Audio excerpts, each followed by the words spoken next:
కళ్ళొస్తే మొట్టమొదట అతను ఏం చేస్తాడో చెప్పండి? దేవుణ్ణి మొక్కుతాడు. ఇంకా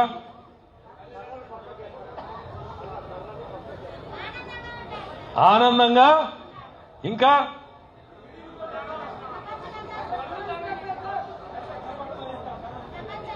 కరెక్ట్. అప్పటిదాకా ప్రాణాన్ని దారిని చూపించినటువంటి కర్రను పక్కన పెడతాడు.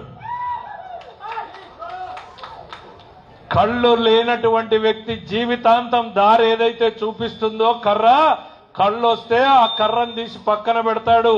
పార్టీ కార్యకర్తలు అనేటువంటి వాళ్ళు ఆ కర్ర లాంటి వాళ్ళు.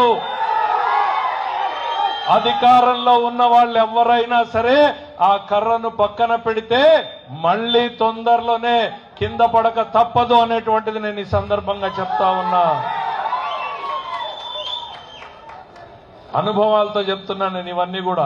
మా రాజకీయాల్లో ఈరోజు నేను, రేపు ఇంకోరు ఉండొచ్చు, కానీ ఈ పార్టీ, ఈ నాయకత్వం ఈ రాష్ట్రం కోసం బలంగా ఉండాలని నమ్ముతున్నాను. కాబట్టి నేను చెప్తా ఉన్నా, ఇంతటి అద్భుతమైనటువంటి యంత్రాంగం గ్రామ స్థాయి నుంచి రాష్ట్ర స్థాయి వరకు ఉన్నటువంటి పార్టీ దేశంలో ఏదైనా ఉంది అనంటే అది తెలుగుదేశం పార్టీ అనేటువంటిది మాత్రమే చెప్పగలుగుతాను.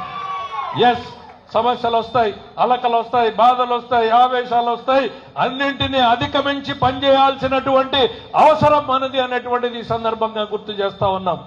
ఒక ఇంట్లోనే అందరికీ న్యాయం చేయగలమా? చేయలేం. ఒకరికి ముందు ఒకరికి వెనక అవుతా ఉంటది. మన కుటుంబం బలంగా ఉందా లేదా అనేటువంటిది చూసుకుందాం. ఆ కుటుంబాన్ని బలంగా ఉంచడం కోసం కలిపి పనిచేద్దాం అనేటువంటిది ఈ సందర్భంగా గుర్తు చేస్తా ఉన్నా.